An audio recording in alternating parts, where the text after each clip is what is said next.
Welcome to A Year in the Bible with Daily Grace. The Bible tells one big story of redemption, and we want to spend 5 minutes every day journeying through the Bible from start to finish and exploring how all of it points to Jesus.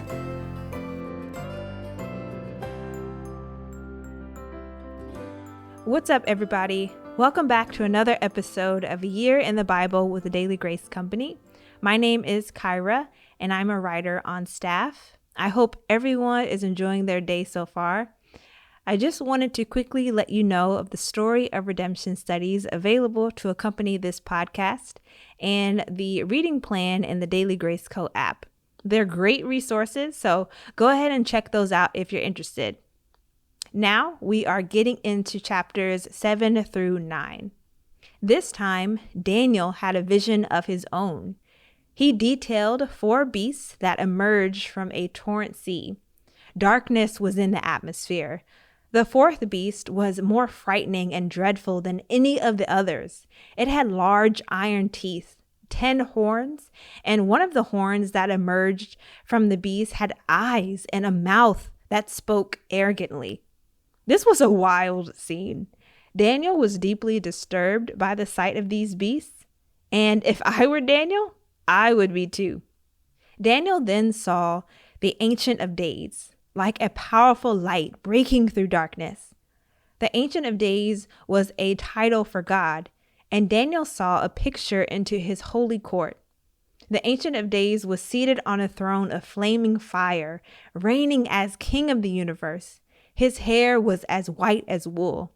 Thousands worshipped him. He convened a trial against the prideful beast. God found him guilty and cast the beast into the fire, while restraining punishment on the other beasts and giving them rule for a period of time. Then the Son of Man approached the throne. He was given glory and authority equal to the Ancient of Days. The Ancient of Days gave the Son of Man a people and an everlasting kingdom. Daniel had another vision. In the dream, he saw a ram with 2 horns charging in different directions. Then he saw a male goat with a horn between his eyes. The goat attacked the ram and broke its horns. The goat acted arrogantly as more horns grew on him. One of the horns grew so large that it reached the sky and made some of the stars fall to the earth. The goat led them and pitted them against the Prince of Heaven's armies. After these visions, an angel told Daniel these symbols indicated the end times. The beast, the ram, and the goat represented kingdoms. God would use these kings to enact his justice on the wicked. For their sin, God's people would fall to their attacks. But in the end, God would bring down the proud kings and establish his good kingdom. The people of God would have victory and possess the Lord's kingdom forever.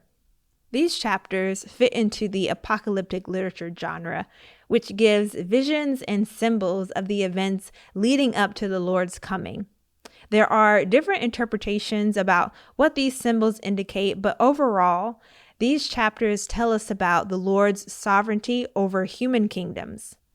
Earthly kingdoms come and go, rise and fall, but God remains in control.